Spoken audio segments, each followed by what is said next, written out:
하나님 아버지, 그 은혜로 저희들이 연중한 은혜 가운데 살고 다시 만남의 기쁨을 주셔서 거룩한 공동체가 하나님을 높여드립니다.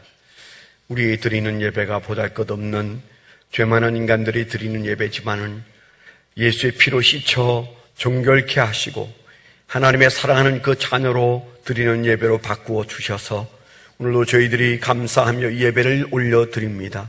주여 영광을 받으시고 오늘 우리에게 말씀하여 주옵소서. 하나님께서 주시는 말씀만이 우리의 생명이고 양식입니다. 하나님 말씀만이 우리가 걸어가야 할 길의 등불입니다.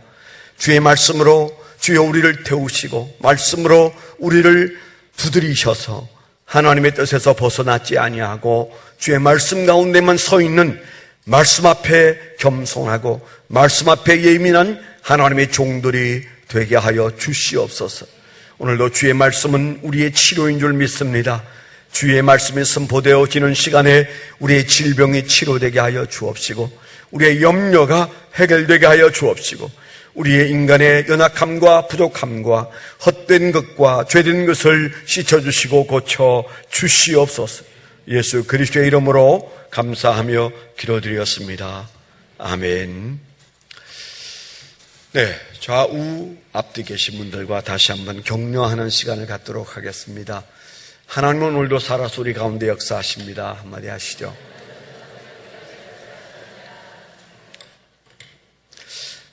네, 여러분 기도해 주셔서 일주일 만에 다시 잘 돌아왔습니다.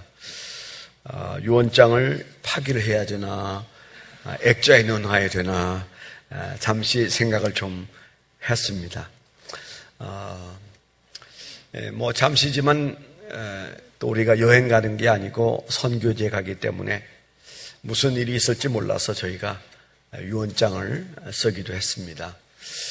어제는 26시간 우리가 함께 했던 곳을 떠나서 여기까지 오는데 26시간이 걸리더라고요. 그래서 아직 여독들이 다 안 풀린 상태인데 지휘도 하고 또 함께 안내도 맡아보고 수고하시는 여러 함께 했던 주의 종들의 모습에 감사를 드리고요. 또 여러분들이 많이 기도해 주셨구나 하는 그런 생각이 많이 들었어요. 세미나를 진행하는 동안에 불이 2번밖에 안 나갔습니다. 그래서 감사하긴 한데 마지막에 결정적인 남은 한 2시간 정도 사이에 불이 나가서 안 들어오는 바람에 제가 조금 목을 좀 더 많이 상했지만 그런대로 예상 밖에 좋은 상태에서 마음껏 강의를 잘 할 수 있었습니다. 함께 하셨던 귀한 주의 종들은 바로 그 리조트 앞에 바다가 있고 풍경이 괜찮은 뭐 거제도보다는 훨씬 못하지만 괜찮은 그런 바닷가가 있는데도 이분들이 한 번도 못 나가봤어요. 그냥 정신없이 가는 날부터 시작해서 눈꽃 들 새 없이 사시다가 마지막 날 점심 드시고 잠시 이제 그때 여유가 생겨서 다 옷들을 갈아입고 사진 찍으려고 그 해변에 나와서 왔다 갔다 한 2시간 정도 한 게 고작이었어요. 그리고 또 이제 돌아오느라고 애를 쓰셔서 그 수고가 정말 보기에 좋았습니다. 어떤 선교사님들은 저에게 울면서 저를 붙들고 하는 얘기였어요. 목사님, 제 인생 전체를 놓고 봤을 때도 이런 감격은 처음입니다. 이런 환대는 처음입니다. 그런 얘기를 하고요. 어떤 분은 남자가 울기가 참 어려운데 저를 붙들고 목사님, 아름다운 교회가 보내준 사랑에 그 편지에 시간 울고 있습니다. 그런데 그분들이 그 사랑에 겨워하는 모습을 보면서 제 마음속에 여기가 아프리카 맞구나. 한 10시간씩 집을 떠나서 성교지를 떠나서 10시간씩 비행기를 타고 오고 어려운 길을 왔다더니 정말 저분들이 아프리카에 사역하는 게 맞구나, 그런 마음이 제 마음속에 많이 들었어요. 저희가 나이로비에 도착을 하고 또 국내선을 갈아타고 몬바사라는 곳에 저희가 1시간 정도 걸려서 도착을 해서 이제 또 버스를 타고 저희가 이제 그 리조트로 한 1시간 20분 정도 또 덜커덩거리는 길을 가게 됐는데, 그 1시간 20분 동안 가는 동안 차창 밖에 나타나는 사람들은 단 한 사람도 얼굴이 하얀 사람이 없었어요. 어찌보면 그렇게 똑같은 흑인들만 있는지 몰라요. 눈을 닦고 보려고 해도 백인이 한 명도 없는, 또 다른 인종이 하나도 없는 그런 흑인들 천지를 이렇게 차를 타고 지나가면서 이런 곳에 선교사님들이 와서 살 때 어떤 마음일까, 어떤 답답함이 있을까. 근데 그런 마음이 좀 이해해 보려고 하는 마음이 제 마음속에 일어났지만은 정말 그림이 잘 그려지지 않는 그런 시간들을 보내었습니다. 또 여러분들이 그 사랑과 각 목장이 애를 쓴 거 해마다 해서 12년 동안 9번이나 짐을 뿌려서 보내는 여러분들의 마음이 조금은 허틀어지고 귀찮고 좀 그럴 수 있을 거라는 생각을 제가 많이 했었는데, 여러분들의 그 정성 어린 선물과 또 여러분들의 그 보내준 편지가 그들에게는 그렇게 고맙고 그렇게 서럽고 그렇게 놀라운 그런 반응을 일으킬 줄 잘 몰랐어요. 그간에 그런 일들이 계속 있어 왔지만은 이번에는 더욱 그런 마음이 많이 들었습니다. 아무쪼록 그 선교사님들이 사역에서 세임을 얻게 되지 않을까, 그런 마음을 많이 갖게 되었습니다. 오늘 이제 우리가 말씀으로 좀 들어가서 함께 말씀을 좀 생각하는 시간을 가지려고 합니다. 이제 우리가 불과 한 40여일 후에는 올림픽이 아마 브라질에서 열릴 것 같습니다. 올림픽 때문에 그런지 몰라도 한 35년 전에 나왔던 영화가 다시 우리나라에서 상영이 된다고 하는데요. 굉장히 사람들이 그 좋아하는 그런 스포츠 영화가 있는데 그게 바로 불의 전차라는 영화입니다. 굉장히 전 세계적으로 가장 스포츠 영화로는 최고라고 그렇게 말했던 영화인데 다시 아마 영화관에 올려지는 그런 스포츠 영화입니다. 이 영화는 아주 오래전 그 프랑스 올림픽 때 있었던 실화를 이제 영화로 만든 것이죠. 그 영화의 주인공이 그 리들이라는 분인데, 에릭 리들이라는 분인데, 이분이 그 하나님의 그 은혜로 이제 그 달리기를 하게 되었는데요. 중국 선교사로 계시던 아버지 밑에서 자라다가 그가 다시 이제 고향 땅 영국으로 돌아와서 이제 대학을 다니면서 그간에 열심히 다녔던 결과 아마 마라톤이 아니고 달리기 선수로는 아주 유명한 사람이 되었나 봐요. 100m 달리기 선수인데 드디어 올림픽 선수로 뽑혀서 출전하게 되었습니다. 프랑스 올림픽에 이제 나라 대표로 나가는데 갑자기 그 큰 사건이 벌어진 게, 그가 예선을 뛰는 날 하필이면 주일이었어요.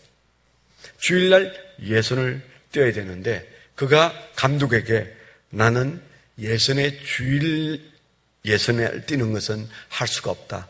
왜냐하면 나는 주일날은 달리지 않습니다. 선수가 그렇게 말합니다. 국가대표 선수가. 감독이 아무리 달랬지만 저는 뛸 수가 없습니다. 그래서 나중에 이제 그 대표인 왕자에게, 그 영국의 왕자와 그 운영위원회에 잡혀가서 그 앞에서 이제 왕자가 설득을 하게 됐습니다. 우리가 조국을 위해서 이렇게 와서 열심히 하는데 너는 조국을 배신하려고 하느냐. 그렇게 그가 달렸을 때 나는 조국을 사랑합니다. 그러나 하나님을 더 사랑합니다. 내가 조국을 배신하는 일이 있더라도 내 신앙을 저버릴 수는 없습니다.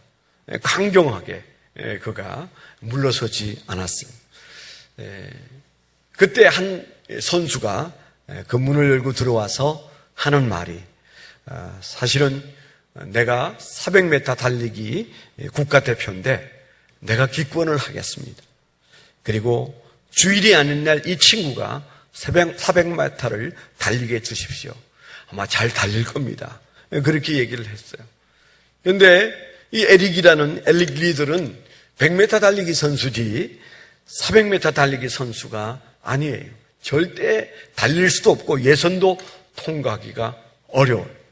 그런데 기회를 갖게 됐을 때 내가 최선을 다해서 달려보겠다.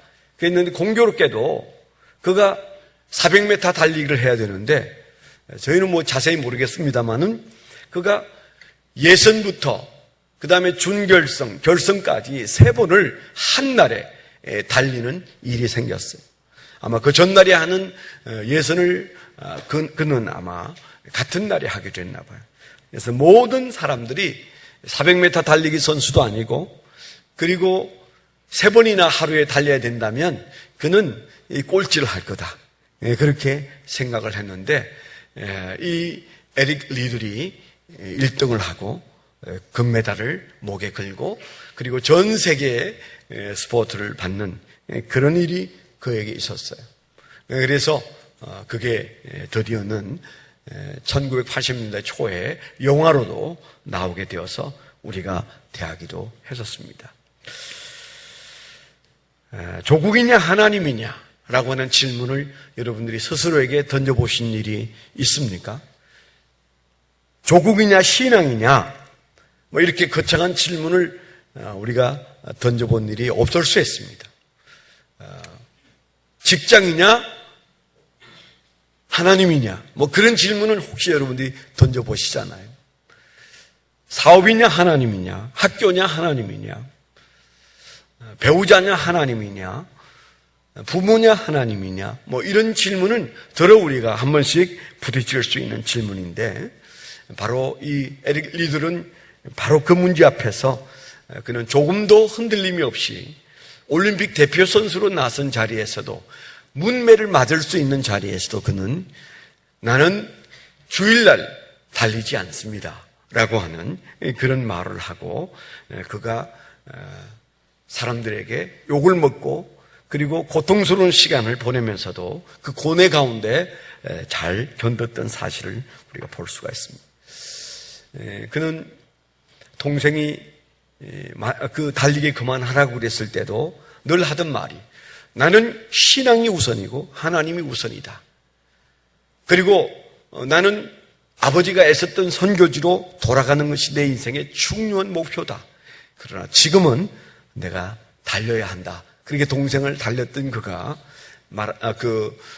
달리기 금메달을 딴 다음에 모든 사람들의 기대와 유혹을 물리치고 그는 중국 선교사로 바로 떠났고 중국에서 열심히 아버지의 뒤를 이어서 선교하다가 2차 대전이 일어났을 때 중국 공산당들에게 붙잡혀서 감옥살이를 하는 중에 이제 전쟁이 끝나기 불과 얼마 전에 그는 감옥에서 세상을 떠나는 그런 순교한 선교사로 우리 기억에 남아 있습니다. 그런가 하면 오늘 좀 다른 상황이 여기 우리가 읽은 본문에 나옵니다. 조국이냐 하나님이냐 이런 질문 앞에 고민하는 한 선지자가 있었습니다. 그가 바로 요나라는 사람이죠. 하나님이 세운 선지자였지만은 하나님이 그에게 저 니느웨 땅에 가서 그들에게 하나님이 너희를 멸망시키려고 한다 라고 하는 하나님의 메시지를 전하라고 했을 때 그때 하나님, 나는 못 갑니다. 나는 애국자예요. 내 조국을 위해서 저는 하나님의 뜻을 버리고 말 것입니다. 그래서 그가 하나님의 명령을 버리고 또 하나님을 피해서 다제스로 가는 배를 타고 도망을 갔던 사람이 바로 요나였어요.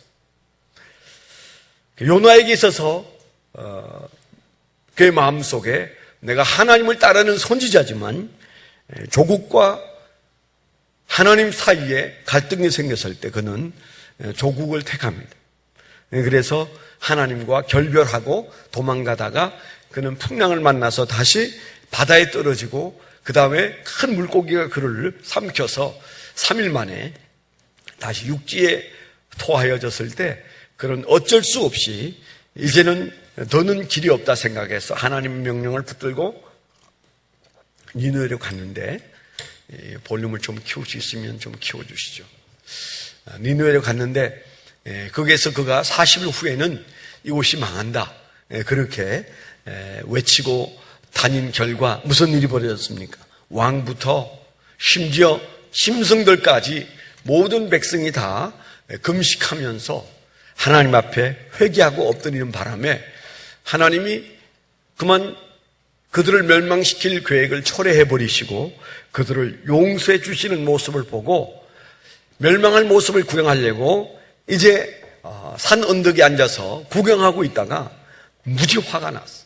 그 분노가 극에 달해서 죽고 싶었어.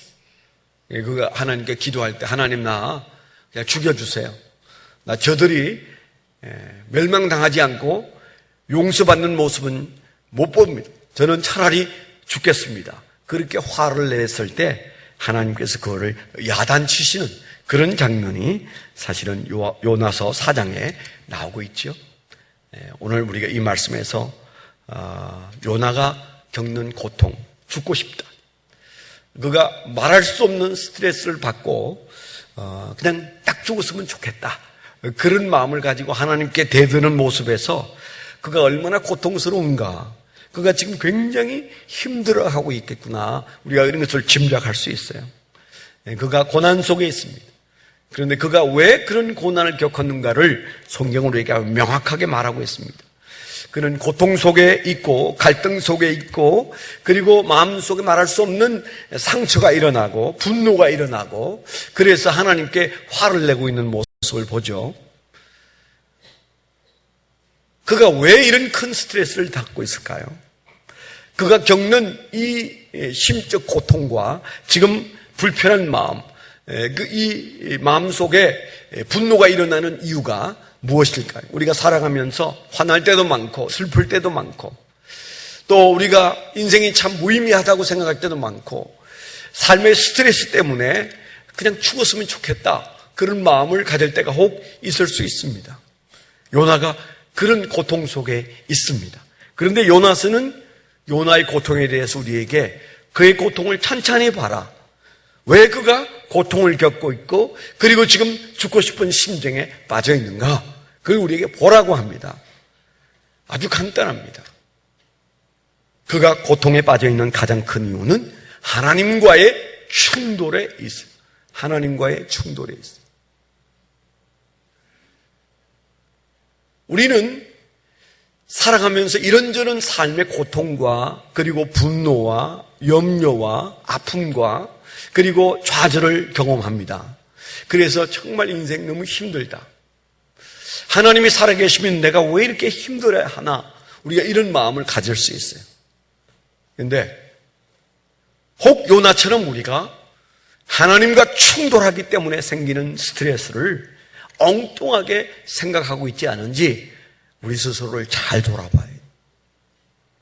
믿음의 사람이 하나님과 공동보조를 맞추지 못하면 하나님하고 생각이 다르면 그때부터 삶이 꼬이기 시작합니다. 그때부터 마음이 평안을 잃어버립니다. 그때부터 우리 스스로를 우리가 조절할 수가 없어요. 그리고 삶의 스트레스를 이겨내지 못함으로 점점 우리가 불행감을 가지게 되고 인생 살고 싶지 않아지고 그리고 하나님이 원망스러워집니다. 하나님과 싸우고 있는 요나를 보세요. 하나님과 지금 다투고 있는 요나를 보세요. 그가 뭐라고 말합니까? 내가 화를 내서 죽더라도 저는 옳습니다. 그렇게 말해요. 그럼 무슨 얘기예요? 내가 옳으면 하나님은 뭐가 돼요? 하나님은 옳지 않은 분이 되는 거예요. 우리가 종종 그럴 때가 있어요. 우리가 스트레스를 받을 때는 100% 내가 옳다는 생각을 가지고 있어. 안 그래요? 누구에 대해서든, 아내에 대해서든, 자식에 대해서든, 부모에 대해서든, 직장 상사에 대해서든, 심지어는 목사나 하나님에 대해서든 내가 옳다고 생각할 때 그때 화가 나는 거예요. 근데 우리가 내가 너무 잘못했어. 내가 너무 부족해. 그럴 때는 화 안 납니다. 슬플 수는 있어도 화가 나지 않아요.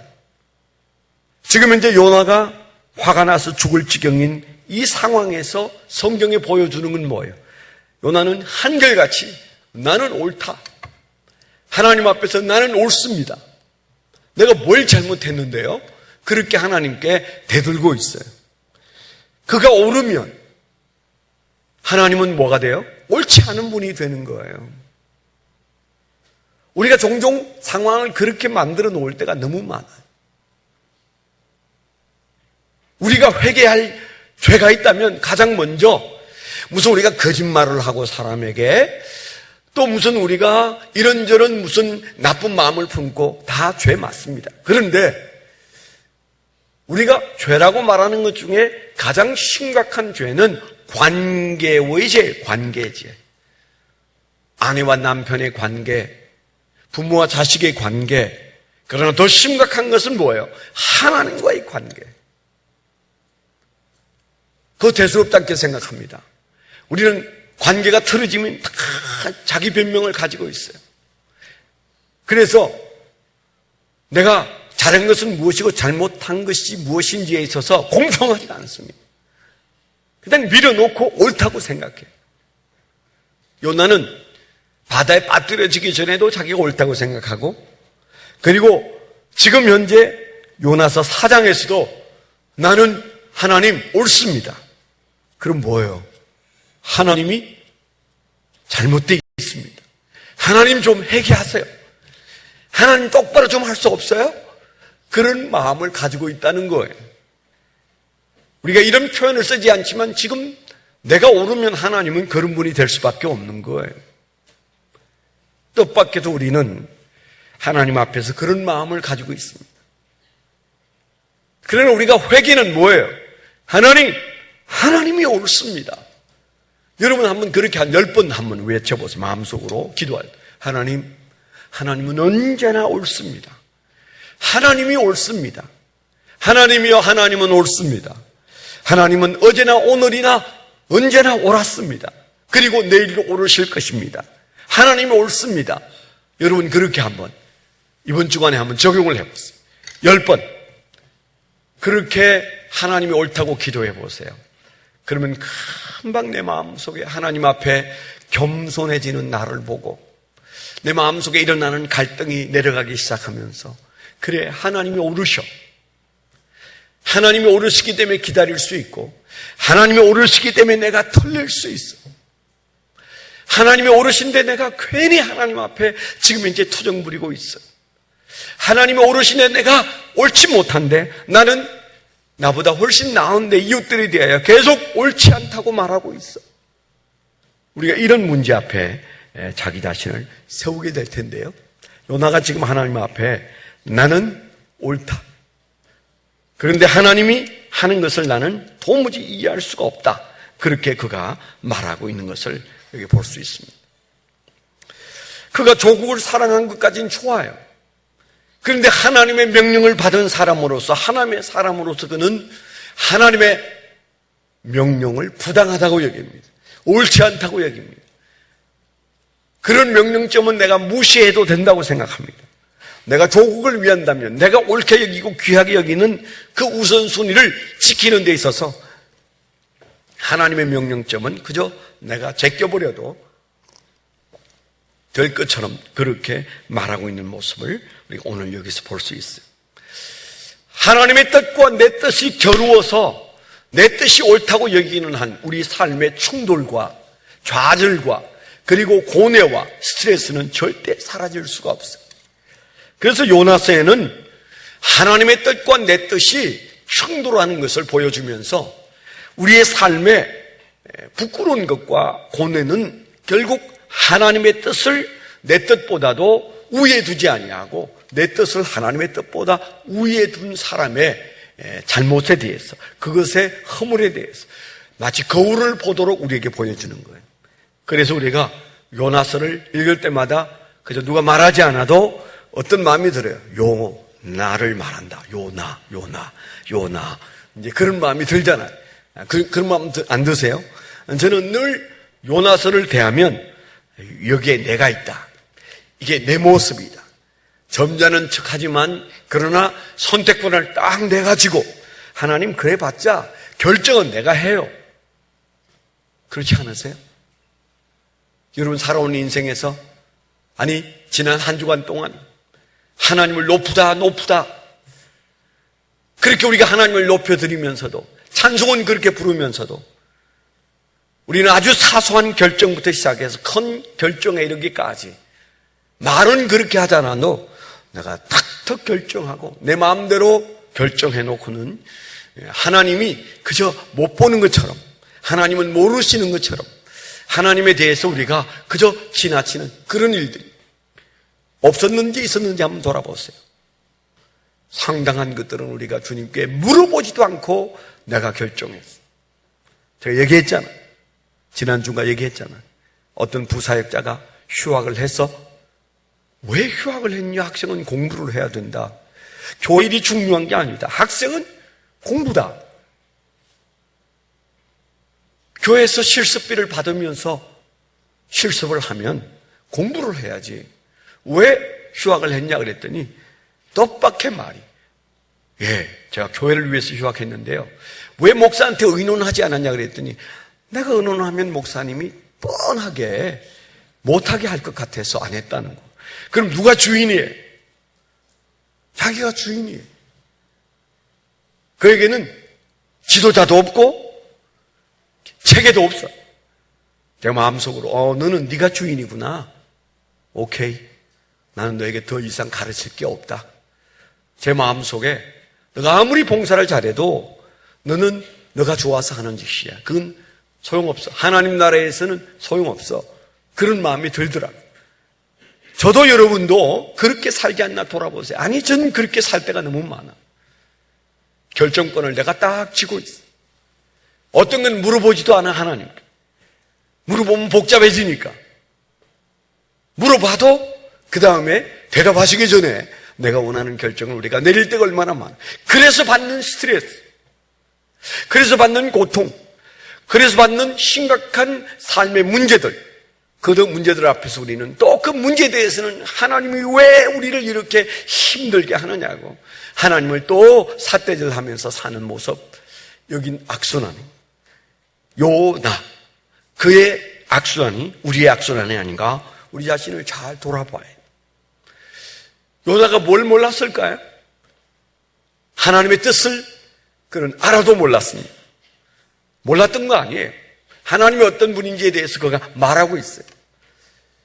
우리가 이런 요나를 보면서 저와 여러분들이 우리가 마음에 이런 실수와 이런 허물을 계속하지 않기 위해서 기억할 게 있어요. 우리가 하나님의 뜻을 붙잡아야 되는데 도대체 하나님의 뜻은 어떻게 우리가 찾아가야 하는가? 하나님의 뜻을 붙잡고 우리가 살아가야 되는데 요나가 하나님의 뜻 앞에서 어떤 실수를 하고 있는가를 우리가 보면서 우리가 어쩌면 요나보다도 훨씬 못한 존재인데 그런 우리에게 오늘 주시는 하나님의 경고의 음성을 듣게 되기를 축원합니다. 그가 우리에게 보여주는 첫 번째는 그가 하나님의 뜻과 충돌하는데 하나님의 뜻이 어디로부터 나타나는지 아세요? 하나님의 속성으로부터 나타납니다. 우리가 알아야 하는 것 중에 정말 우리가 이 세상에 살아가는 돈 버는 방법도 알아야 되고 공부 잘하는 방법도 알아야 되고 건강을 지키는 법도 알아야 되고 알아야 될 게 많아요. 그러나 다 내려놓으세요. 정말 여러분 성공적인 인생을 살고 싶습니까? 여기 학생도 있고 청년도 있는데 여러분 인생 잘 살고 싶지 않으세요? 적어도 저 김용환 목사보다는 더 행복해지고 싶지 않으세요? 저는 여러분들이 저를 행복하게 보았으면 좋겠어요. 아우, 인생 최고다. 저 정도 살았으면 좋겠다. 그렇게 좀 여러분들이 보고 살기를 원하는데, 젊은이들을 보면 목사를 그저, 아이고, 인생 저렇게 사냐. 겨우 목사냐. 그렇게 보는 것 같아가지고 조금 속상한 건 있어요. 저는 제 인생보다도 더 위대한 인생을 제 주변에서 보지 못합니다. 이렇게 사는 게 최고야. 내가 멋있게 잘난 인간은 아니지만 그러나 하나님 나 같은 인간을 이렇게 행복하게 만들어 주셨으니 우리 교회 모든 어린이, 젊은이, 청년, 장년 나처럼 행복했으면 좋겠다. 그런 마음을 가지고 살아가고 있습니다. 정말입니다. 제발 나처럼 살지 말았으면 이런 생각이 난 적이 없어요. 아멘? 더 이상 좋을 수가 없어요. 아무리 생각해도 이 세상에서는 이보다 더 좋을 수는 없어요. 내가 믿는 하나님, 내가 믿는 예수님, 내가 섬기는 교회, 내가 섬기는 사랑하는 성도들, 내 눈으로 보고 귀로 듣고 그리고 함께 숨쉬면서 사는 이 공간, 이거보다 더 좋을 수는 없어요. 저는 세상이 더 아름다운 어떤 것에 대해서 그렇게 크게 관심이 없어요. 솔직히 말해서. 그래서 무슨 여행을 썩 좋아하지는 않습니다. 여행지에 가도 막 그거 하나 더 보려고 애쓰거나 그런 게 없어요. 여행지에 가도 제일 편한 게 호텔입니다.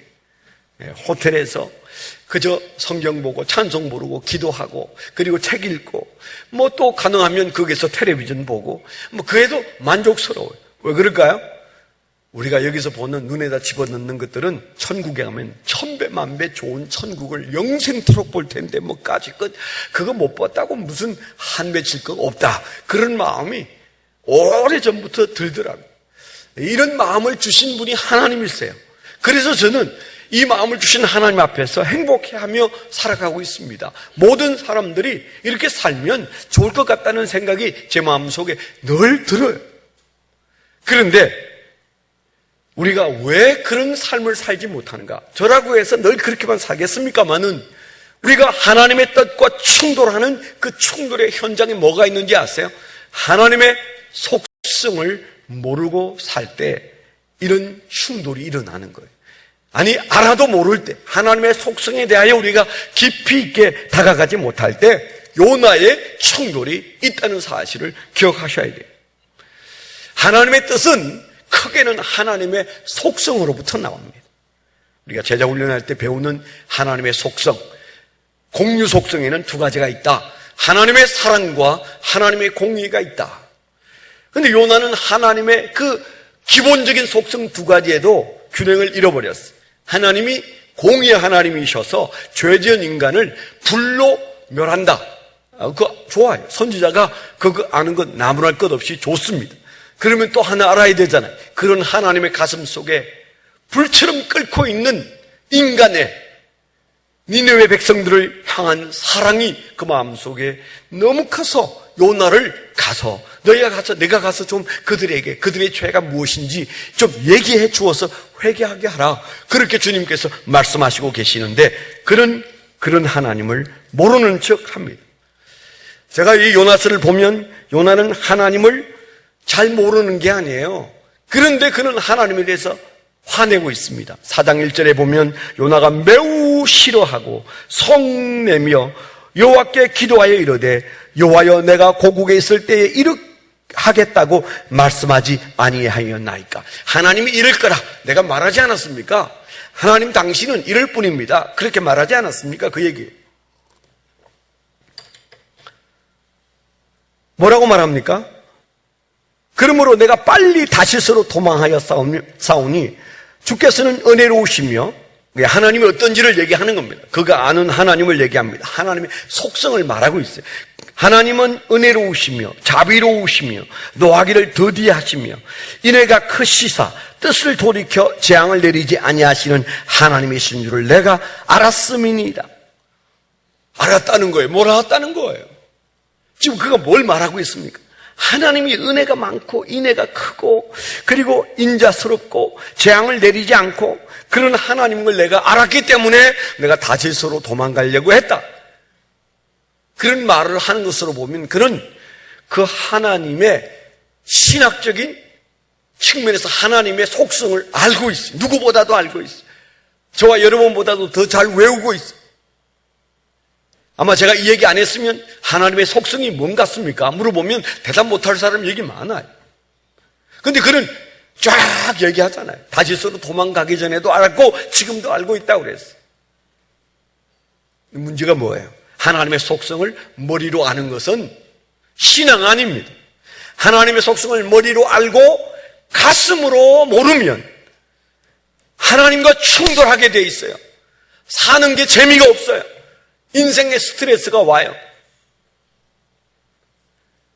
머리로 알고 가슴으로 몰랐다는 말은 공감하지 못한다는 겁니다. 공감하지 못한다는 말은 결국 모른다는 거예요.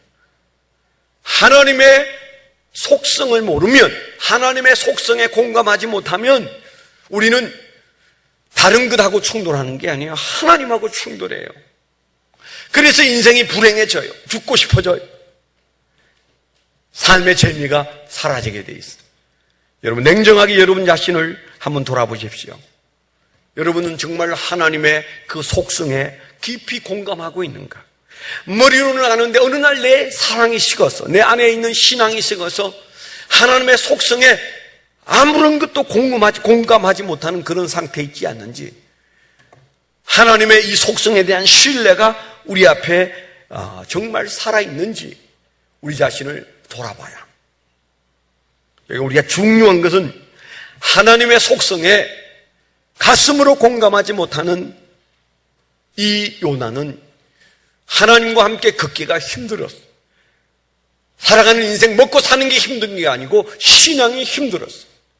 여러분의 신앙생활이 힘들지 않은 그런 놀라운 축복이 오늘 이 말씀 앞에서 일어나서 주여 하나님을 옳지 않고 내가 옳다고 생각했던 삶의 흔적들을 주님 앞에 회개합니다. 하나님의 속성을 머리로는 알았으나 가슴으로 공감하지 못했던 이 무지한 인간을 용서하여 주십시오. 우리가 기도하면서 우리 삶의 스트레스를 극복하는 은혜가 있기를 축원합니다. 두 번째로 그가 충돌했던 하나님과의 충돌, 하나님의 방법과 충돌합니다. 하나님의 속성과 충돌하더니 그는 하나님의 뜻을 저버리는데 왜 저버립니까? 그 방법이 마음에 안 들어요. 방법.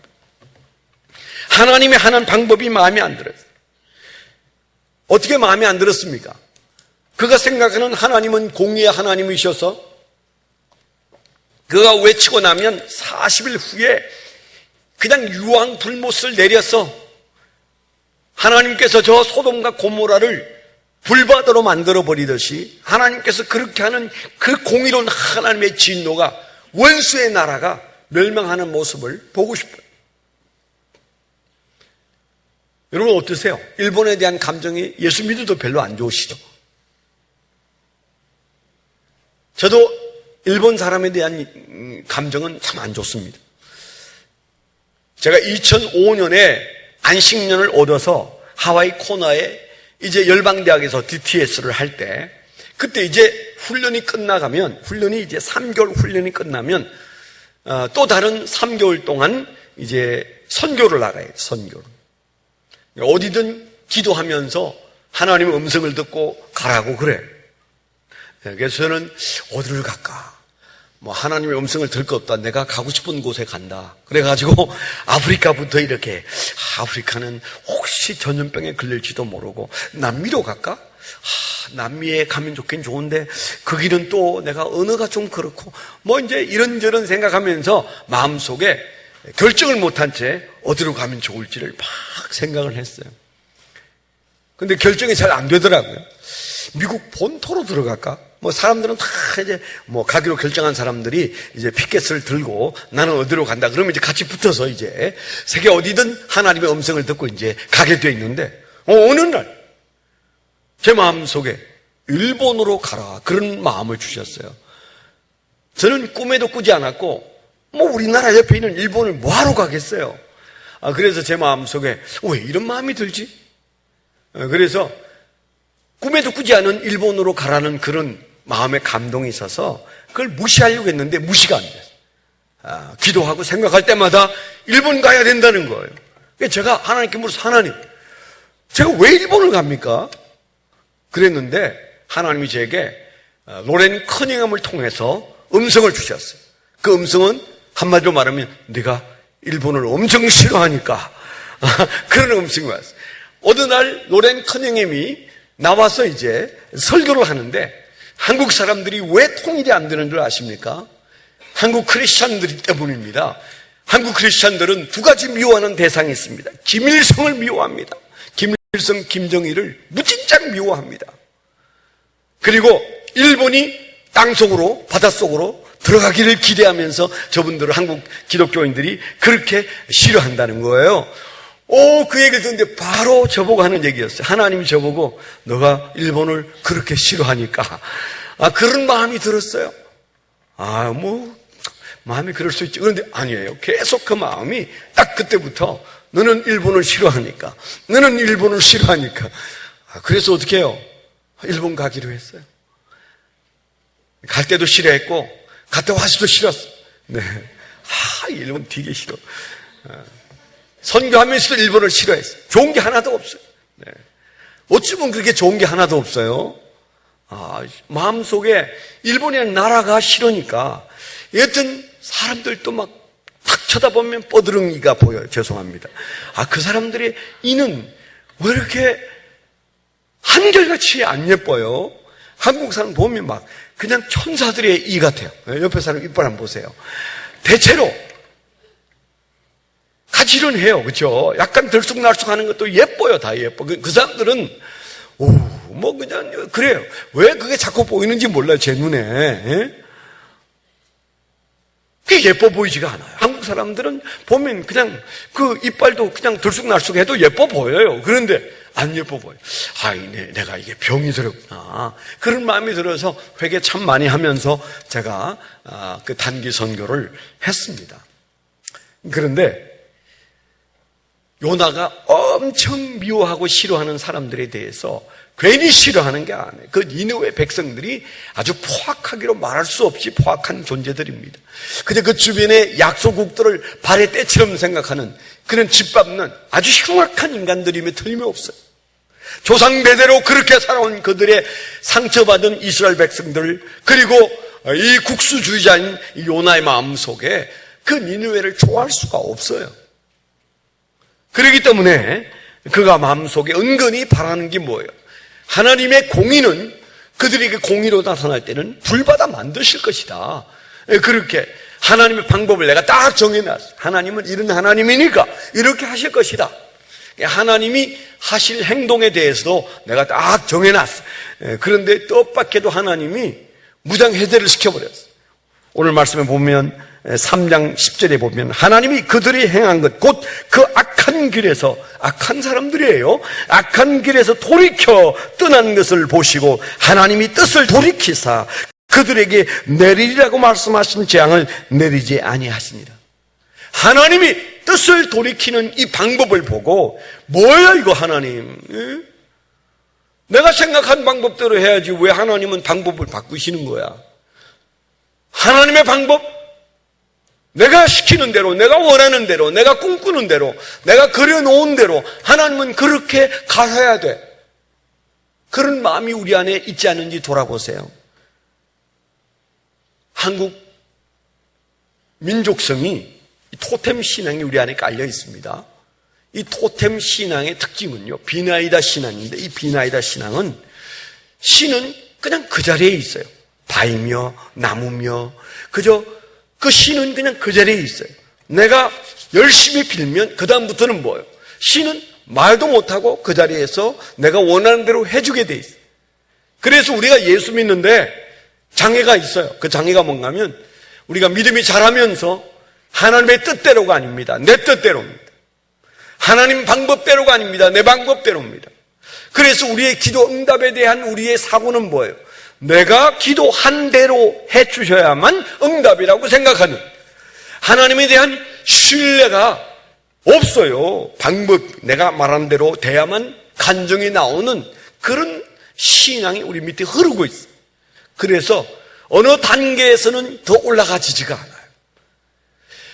뜨거운 건 있는데 어느 단계로부터 더 올라가지지가 않는 것이 일반적인 한국 사람들의 신앙이라고 서양의 많은 분석한 선교사들이 말하고, 조심스럽게 말하고, 참 열정은 대단하고 정말 순박하고 좋은데, 그런데 한국 사람의 신앙에는 어느 단계까지는 딱 가고 그 다음부터는 스스로 브레이크를 딱 잡고 있어요.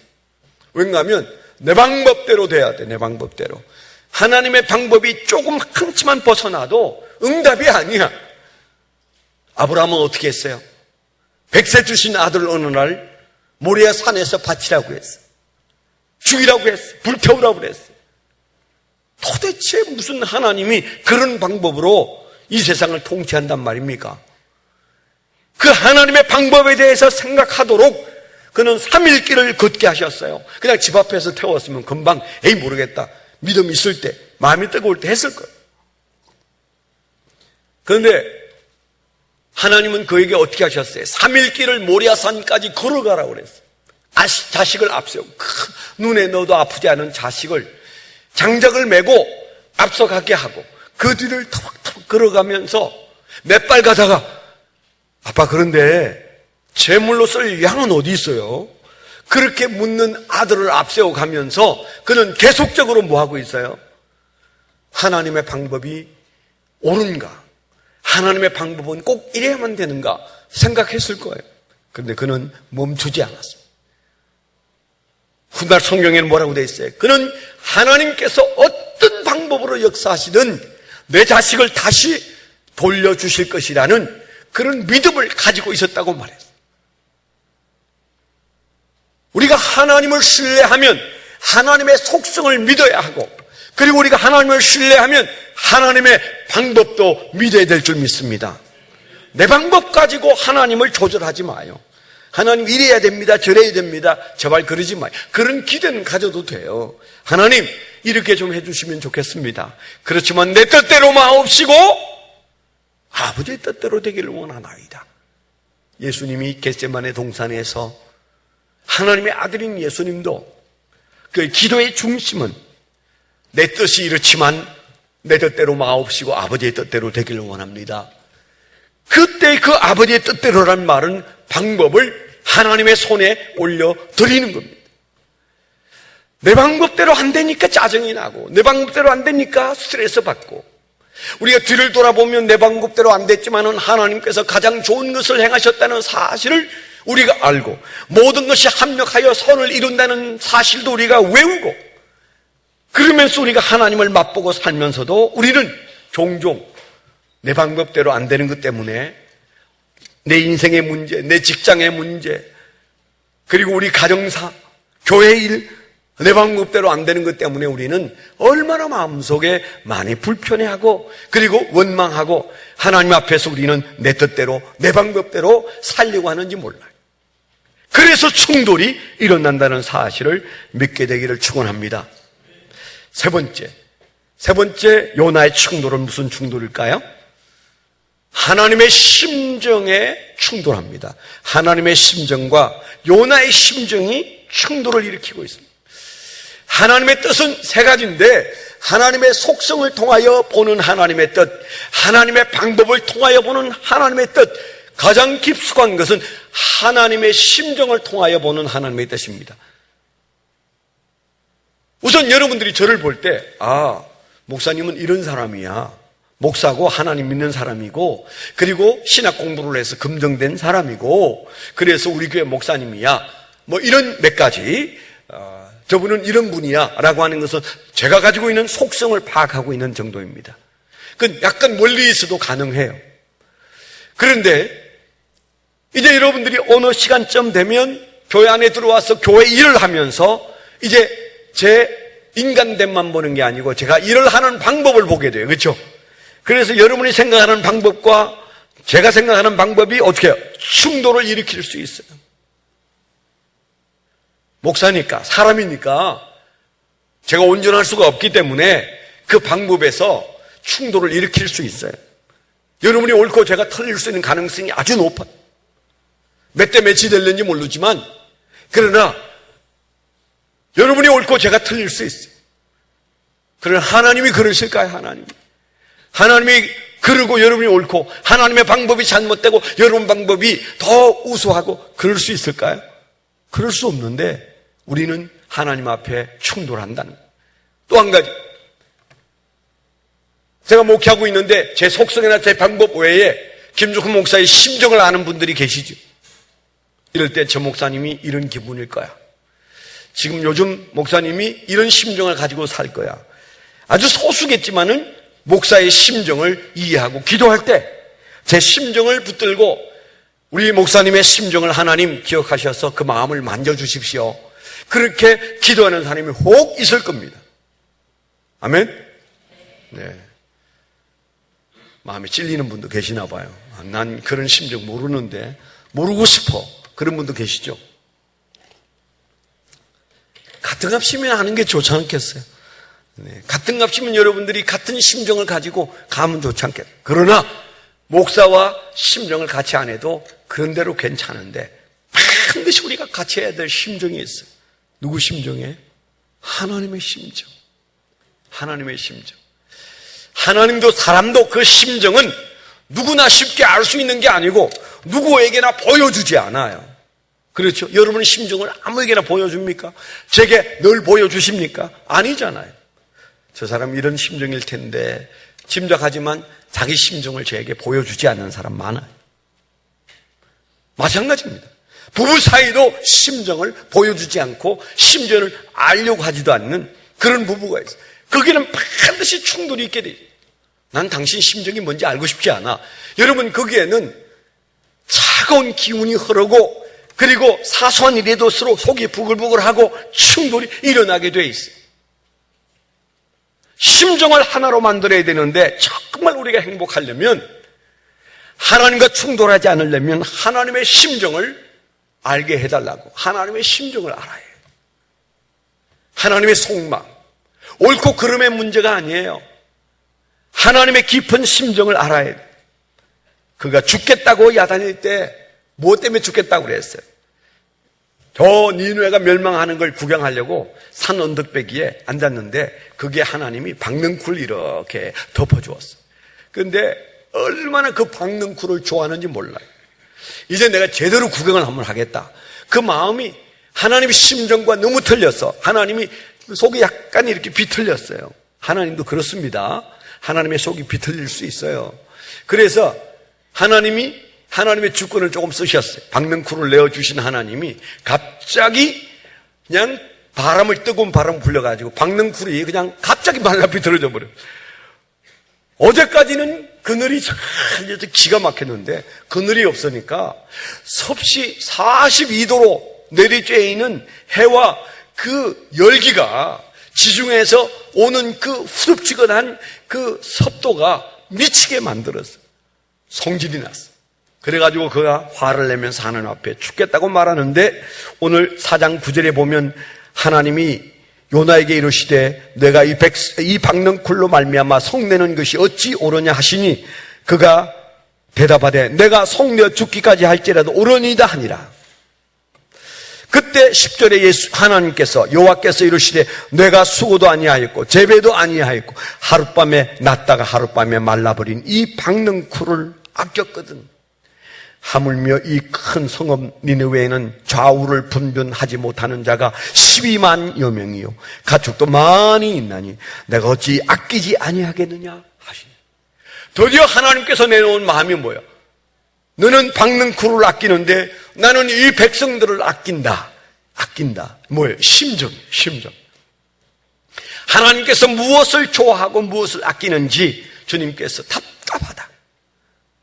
요나야, 너가 아끼는 것이 내가 아끼는 것과 너무 다르고 내가 아끼는 것을 너가 싫어하니 너와 심정과 내 심정이 하나가 되지 않는구나. 어떻게 해서 너는 내 심정을 알지 못하느냐? 주님께서 지금 요나에게 그렇게 말씀하시고, 요나가 하나님의 심정을 알았더라면 그가 이렇게 화났을까요? 이렇게 죽고 싶었을까요? 이렇게 고통스러웠을까요? 이렇게 인생이 무의미하고 불행하게 여겨졌을까요? 아닙니다. 아닙니다. 하나님이 그 백성들을 아끼고 그래서 이제 그들을 멸망하기를 멈추시고 뜻을 돌이킨 사실 앞에 그는 춤을 추며 기뻐하고, 내가 하나님의 뜻을 전했더니 저들이 회개하고 돌아왔으니 저기에 있는 사람이 하나님 말씀대로 한다면 12만 명의 백성이 살아나게 되었으니 그 12만 명의 생명을 구원한 기쁨 간에 충만해서 춤을 추었을 텐데 그는 지금 죽을 지경이었어요. 여러분, 감정에 속지 마세요. 여러분, 기분에 속지 마세요. 여러분의 지금 현재 상태에 대한 여러분의 그 감정이 옳은 것인지 물으세요. 내가 이렇게 기분이 나빠도 되는지 물으세요. 반대로 내가 기뻐하고 즐거워야 될 상황인데 내가 거꾸로 생각하고 있기 때문에 하나님의 속성과 하나님의 방법과 하나님의 심정과 함께 가지 못하기 때문에 내가 이런 상태에 있는 거 아닌지 자기를 돌아보는 귀한 시간 되기를 축원합니다. 기도하겠습니다. 그러하신 아버지 하나님, 주님의 속성과 주님의 방법과 주님의 심정 앞에 주여, 우리가 주님을 안다고 하면서도 너무 멀리 떨어져 있고, 주여, 우리의 멋대로 살았던 과거 때문에 우리가 원치 않는 고통을 겪으면서도 그 원인을 잊어버리고 살았던 허물을 용서하여 주시옵소서. 예수 그리스도의 이름으로 감사하며 기도드렸습니다. 아멘. 우리 함께 찬양하면서 준비한 예물 올려드리겠습니다. 다 표현 못해도 나 표현하리라. 다 고백 못해도 나 고백하리라.